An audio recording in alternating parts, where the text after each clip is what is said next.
Oke, halo Sobat Baper semuanya. Selamat datang di podcast Usir Baper. Diskusi ceria bareng perwakilan BKKBN Provinsi Banten. Luar biasa.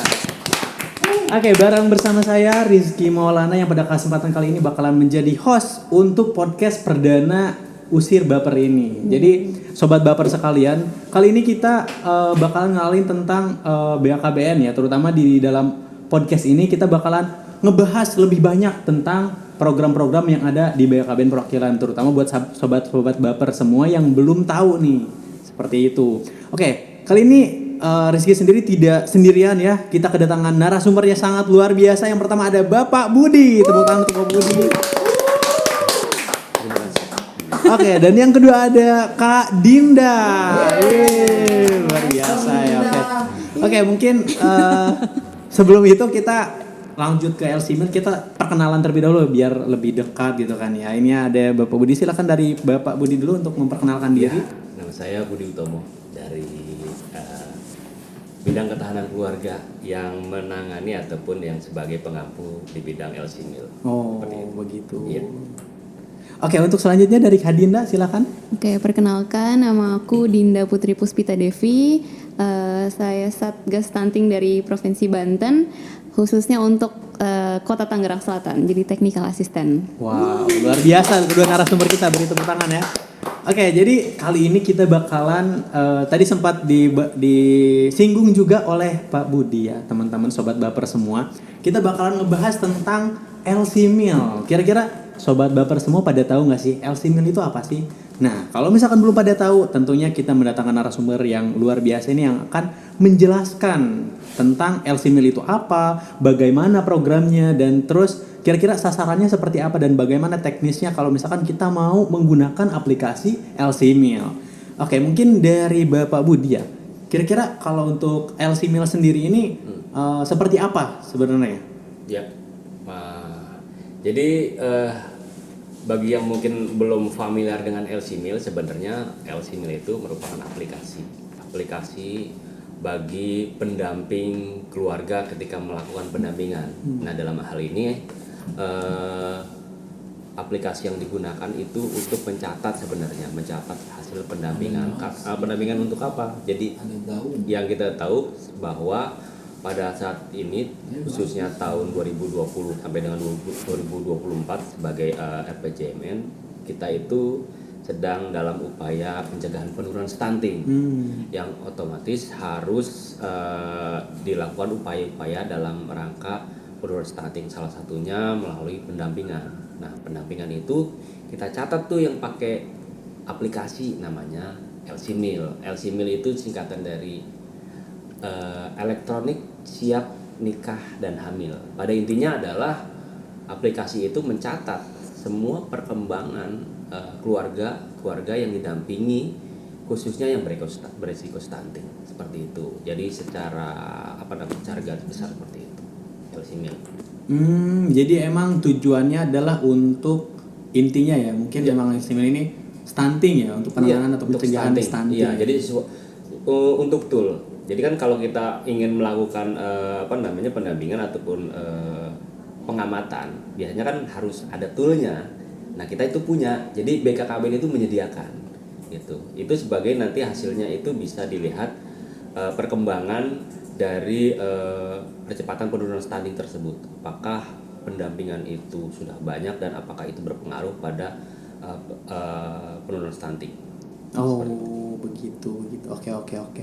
Terus nih dari Kak Dinda sendiri, terutama dari Satgas Stunting. Yep. Nah, untuk LC Mill sendiri, menurut Kak Dinda ya, kira-kira dalam penggunaannya sendiri, terutama kan Kak Dinda yang langsung turun ke lapangan mungkin ya, ya benar nggak sih? Benar. Nah, benar. Kira-kira itu keluarga-keluarga yang ada di sana, terutama calon keluarga ya, banyak nggak sih yang sudah menggunakan LC Mill dan kira-kira mereka sudah cukup paham atau belum seperti itu?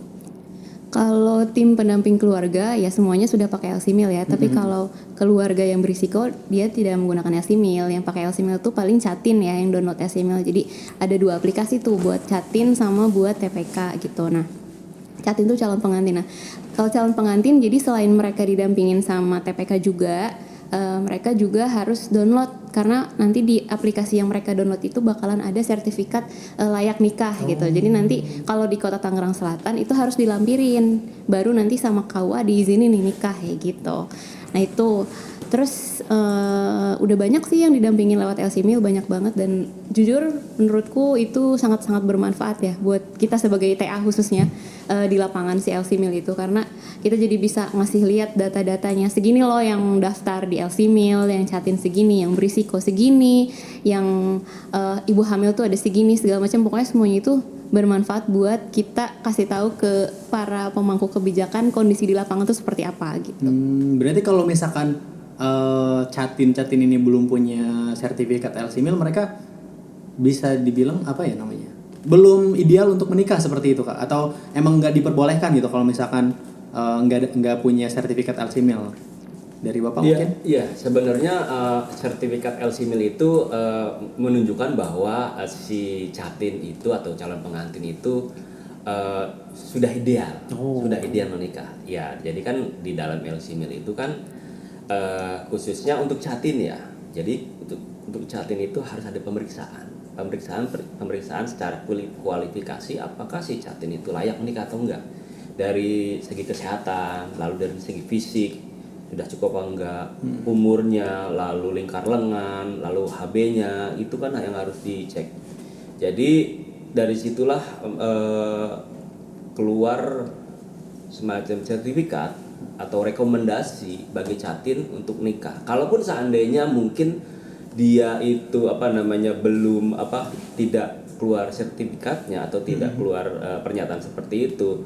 Nah, itu sebenarnya wajib bagi tim pendamping keluarga untuk mendampingi, dalam arti agar si Catin tersebut bisa dalam kondisi ideal dan akhirnya dia nanti layak nikah. Dan ini kan sebenarnya merupakan upaya kita bagaimana cara kita mencegah stunting itu nanti. Ketika nanti si Catin itu nanti menjadi pus, lalu dia punya anak, ya kita harapkan anaknya itu tidak kena stunting seperti itu. Jadi LC-Mil ya itu sebagai alat penapisan sebenarnya. Jadi kalau kata saya memang harusnya setiap individu khususnya Catin wajib melaporkan gitu agar mereka bisa didampingi oleh tim pendamping keluarga. Nah, berbicara tentang tadi tim pendamping keluarga. Tim pendamping keluarga itu emangnya seperti apa itu, Pak? Iya, kalau tim pendamping keluarga itu merupakan pendamping bagi keluarga-keluarga, ya kita sebutnya itu adalah kader lah ya. Ya, jadi itu terdiri dari bidan, tim penggerak PKK, anggota tim penggerak PKK, dan satu lagi itu dari kader KB. Mereka itu bersama-sama mendampingi keluarga sasaran. Jadi mereka mendampingi, kita cek dari segi kesehatannya, lalu ekonominya, lalu kehidupan seperti apa, apakah mereka itu beresiko stunting atau tidak. Jadi intinya mereka lah yang sebenarnya punya andil besar ataupun sebagai ujung tombak dalam penanganan stunting. Jadi ketika ada orang yang berisiko stunting, nah wajib mereka itu mendampingi melalui LC-Mil itu. Seperti itu. Begitu. Ya. Oke, kalau dari Kak Dinda nih sebagai Satgas Stunting. Nah, kalau misalkan dari Satgas Stunting sendiri terkait dengan peran Satgas dengan LC-Mil ini bagaimana ya Kak ya? Oke, jadi biasanya kita bakal ngerekap nih data-data yang udah diupload sama teman-teman TPK ya. Kita tarik datanya, kumpulin, nanti kita tahu nih wilayah mana yang banyak yang anemia, misalnya ibu hamil atau Catin yang anemia di wilayah mana yang banyak, kemudian di wilayah mana yang ternyata masih banyak yang berisiko atau enggak gitu. Jadi kita semuanya kesimpulannya tahu tuh di situ. Nah, nanti data-data tersebut bakal kita paparin di beberapa kesempatan, kayak misalnya rapat koordinasi di tingkat kota, terus ada juga mini lokakarya di kecamatan, terus ada juga rembuk stunting. Jadi di forum-forum itu tuh nanti data kita disampaikan gitu. Ini loh hasil temuan yang teman-teman kader lakukan di lapangan begitu. Hasilnya seperti ini. Nah, sebenarnya itu juga jadi bahan buat dikoreksi lagi kan. Mungkin ada sasaran yang misalnya dia nggak pernah ke puskesmas gitu, tapi sama teman-teman TPK ke Jaring nih gitu kan, berarti kan itu bisa jadi nambah sasaran puskesmas atau bahkan sebaliknya gitu. Jadi sama-sama saling koreksi terkait data tersebut. Terus nanti ujung-ujungnya ya buat kegiatan apa yang akan dilakukan di suatu wilayah itu berdasarkan data yang dikumpulkan oleh TPK gitu. Jadi kalau ternyata di wilayah itu masih banyak yang kek gitu, kurang energi kronis, berarti solusinya di sini PMT gitu kan. Di misalnya di kecamatan apa, di kecamatan Pamulang misalnya banyak yang kek, berarti harus digencarin lagi PMT buat ibu hamilnya misalnya kayak gitu. Terus kalau misalnya nanti di wilayah lain masalahnya beda, ya disesuaikan akhirnya intervensinya untuk wilayah tersebut apa, kayak gitu sih. Jadi buat kita TA benar-benar ngasih rekomendasi ke wilayah gitu dari hasil LCMIL tersebut gitu. Iya. Jadi mungkin kalau saya ingin menambahkan sebenarnya untuk LCMIL itu sangat berguna banget, baik secara pendampingan maupun dari hasil dari pendampingan itu sendiri melalui LCMIL. Jadi tadi disebutkan sama Mbak Dinda bahwa memang kalau kita ambil datanya ataupun kita melakukan pendampingan, otomatis kan ada itunya kan, ada hasilnya, outputnya. Nah itu kan tadi bisa diketahui berapa jumlah yang anemia dan lain sebagainya. Itu sebenarnya memudahkan dari pemangku kebijakan sendiri untuk melakukan intervensi secara tepat gitu kan. Jadi sehingga penanganan stunting itu bisa tepat sasaran. Seperti itu sih. Jadi penggunanya sebenarnya bukan hanya Jatim, bahkan pemangku kebijakan pun sebenarnya kalau kan seandainya mereka ingin melakukan percepatan penurunan stunting itu bisa melihat datanya dari LCMIL. Seperti itu. Nah mungkin buat sobat baper semua nih, kira-kira kan tadi kita sudah ngomongin tentang LCMIL, aplikasi, salah satu aplikasi. Nah kira-kira Pak dan Kak Dinda itu untuk penggunaan LCMIL sendiri atau mungkin cara kita menggunakan LCMIL itu dapatnya gimana sih caranya gitu, atau mungkin bisa cari di Google atau mungkin gimana gitu, kira-kira langkah-langkahnya buat mendaftar ya nggak sih, bikin akun LCMIL seperti itu ya. Nah itu gimana langkah-langkahnya biar teman-teman sobat baper juga bisa pada daftar nih, yang Jatim. Iya, terutama yang Jatim ya kayak yang jadi sasarannya. Saya Siapa aja mau dari bapak dulu. Jadi saya dulu. Jadi memang kan kalau penggunanya tuh ada pengguna mandiri dan pengguna TPK itu sendiri ya. Berbeda itu ya Pak ya? Ya beda. Jadi khususnya Jatim dia bisa mendownload sendiri. Itu tersedia di App Store dan Play Store. Ya jadi dia bisa mendownload sendiri. Nah, atau kalau seandainya dia butuh informasi terkait dengan LCMIL sendiri, dia bisa langsung datang ke kader ke wilayah setempat gitu kan. Jadi dia nanti akan dipandu dalam pengisian LCMIL tersebut kan, perlu memasukkan tuh misalnya nama, nik dan lain sebagainya. Lalu misalnya dia kan butuh data-data terkait juga tentang lingkar lengannya, tinggi badannya, lalu misalnya HB-nya dan lain sebagainya. Itu kan perlu panduan mungkin ya. Jadi siapa tahu aja mereka nggak tahu dapat ini tuh dari mana gitu. Walaupun seandainya mereka bisa mendownload sendiri gitu kan. Jadi itu kan nantinya bisa dipandu oleh TPK. Jadi kalau menurut saya sih harusnya setelah mendownload itu juga ada TPK juga yang memonitor gitu. Untuk mendampingi. Iya, jadi untuk pengisiannya itu nggak salah, dan dia juga nggak main asal isi aja, karena itu kan harusnya ada dari rekomendasi atau keterangan dari dokter melalui pemeriksaan itu. Seperti itu. Oke. Kalau dari Kak Dinda? Yang penting lapor sih kalau mau menikah misalnya. Sebenarnya idealnya kan 3 bulan sebelum menikah ya lapor. 3 bulan ya? Pendampingan tuh 3 bulan ya iya. sebelum menikah. Tapi ya banyaklah kasus-kasus yang tidak ideal gitu. Tapi lapor, kalau misalnya kita lapor ke Pak Lurah misalnya atau ke Pak RT, nanti pasti bakal dihubungin lagi ke TPK yang ada di wilayah gitu. Jadi yang penting mah lapor gitu. Nanti kalau misalnya ada butuh bantuan dari tim TPK bakal dihubungkan oleh tadi Pak RT, Pak RW, Pak Lurah, Bu Lurah gitu.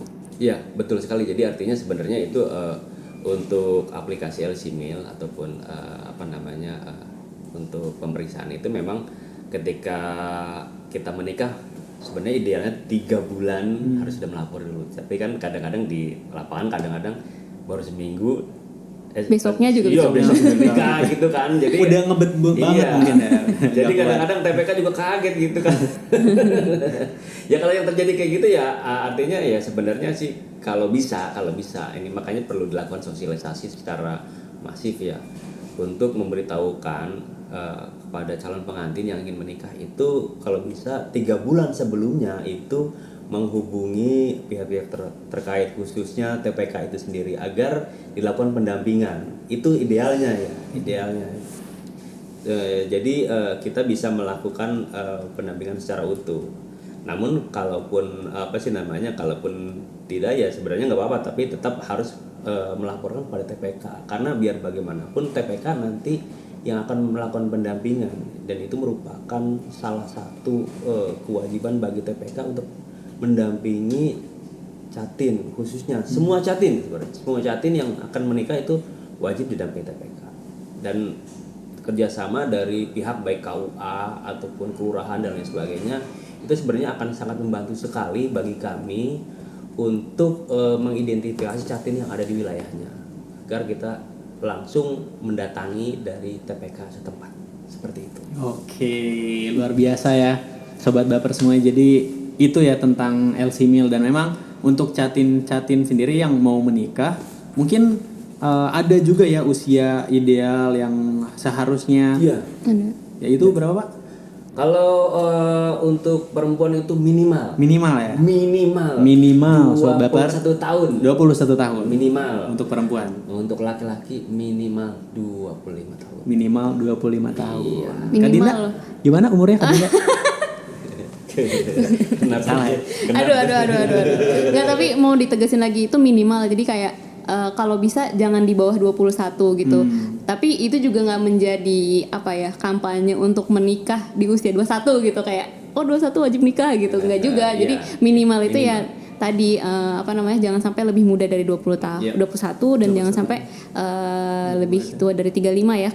Terutama pas kondisi hamilnya maksudnya. Jadi pas hamil tuh kita nggak di usia yang di bawah Ya, itu. artinya ya itu jangan terlalu muda, terlalu tua, lalu juga jangan terlalu dekat dan terlalu banyak seperti itu. Intinya itu merupakan salah satu faktor sebenarnya sih untuk meminimalisir dari stunting itu sendiri. Jadi memberikan kesempatan sebenarnya bagi secara fisik khususnya yang mau melahirkan di usia-usia tersebut. Oke, mungkin terakhir Sobat Baper semuanya kita akan mendengarkan mungkin pesan dan juga closing statement dari Kak Dinda dulu mungkin sebagai Satgas Stunting kira-kira untuk teman-teman Sobat Baper terutama yang mau menikah nih pesannya apa? Teman-teman Sobat Baper yang mau nikah itu jangan takut download LC Mil, takutnya nanti pas sudah keluar sertifikat tidak layak gitu ya. Jadi takut download LC Mil gitu. Nggak apa-apa download, nanti kan ketahuan nih status kesehatannya seperti apa. Nanti kalau misalnya udah ketahuan artinya tinggal didampingi, misalnya pun tidak ideal kan bisa tetap didampingi oleh teman-teman TPK dan teman-teman nakes di wilayahnya begitu. Jadi nggak karena sertifikatnya nggak ideal jadi nggak boleh nikah gitu. Jadi jangan takut, tetap boleh nikah, tapi nanti bakal perlu pendampingan khusus gitu ya supaya kondisinya lebih baik kayak gitu. Oke, luar biasa. Dari Pak Budi silakan. Oh iya, ya jadi sama juga menyambung dari dari Kak Dinda. Jadi yang disiapkan pengantin itu sekarang bukan cuma gedung, bukan cuma konsumsi, bukan cuma priwet, undangan dan lain sebagainya, tapi LC Mil juga perlu. Karena apa? Itu kan untuk untuk masa depan juga. Artinya untuk anak-anaknya jangan sampai stunting dong. Ya kan? Artinya kan kita juga pengen setelah menikah nanti menjadi keluarga yang sejahtera, menjadi keluarga yang sehat. Jadi kalau dengan adanya LC Mil ini paling tidak itu merupakan ya jadikanlah itu sebagai asisten pribadi kita lah. Kalau kita ada masalah terkait dengan kesehatan, khususnya kesehatan reproduksi ataupun terkait dengan kesehatan bagi ibu dan bayi, itu kan ada TPK gitu kan. Dan TPK itu sebenarnya gratis kok, nggak bayar. Kita juga LC Mil nggak bayar. Itu sebenarnya jadi keuntungan bagi kita sendiri. Kalau kita mau keluarga kita itu baik-baik, keluarga kita itu sehat, nah itu ada TPK. Jadi TPK bisa membantu Anda untuk menyelamatkan Anda ataupun keluarga Anda dari resiko stunting. TPK siap mendampingi, siap melayani. mendampingi. Wah, luar Itu biasa. dia. Luar biasa. Oke, jadi itu dia sobat baper semuanya. Kita sudah mendapatkan insight baru tentunya tentang LC Meal, tentang tadi usia ideal buat menikah. Jangan lupa untuk teman-teman sobat baper yang mau menikah, minimal untuk perempuan usianya minimal 21 tahun dan untuk laki-laki minimal 25 tahun. Dan jangan lupa download LC Meal, elektrolit siap nikah dan hamil. Oke, mungkin itu teman-teman semuanya sobat baper, kita usai atau kita sudah selesai untuk podcast pertama kali ini. Terima kasih banyak kepada para narasumber yang sangat luar biasa. Terima kasih Pak Budi, terima kasih juga Kak Dinda. Semoga sehat selalu dan juga program LC Meal ini bisa berjalan lancar dan bisa masif ya untuk seluruh masyarakat khususnya yang ada di Provinsi Banten. Betul. Itu saja, kita tutup podcast kali ini. Usir Baper, diskusi ceria bareng perwakilan BKKBN Provinsi Banten. Assalamualaikum warahmatullahi wabarakatuh. Hidup berencana itu keren.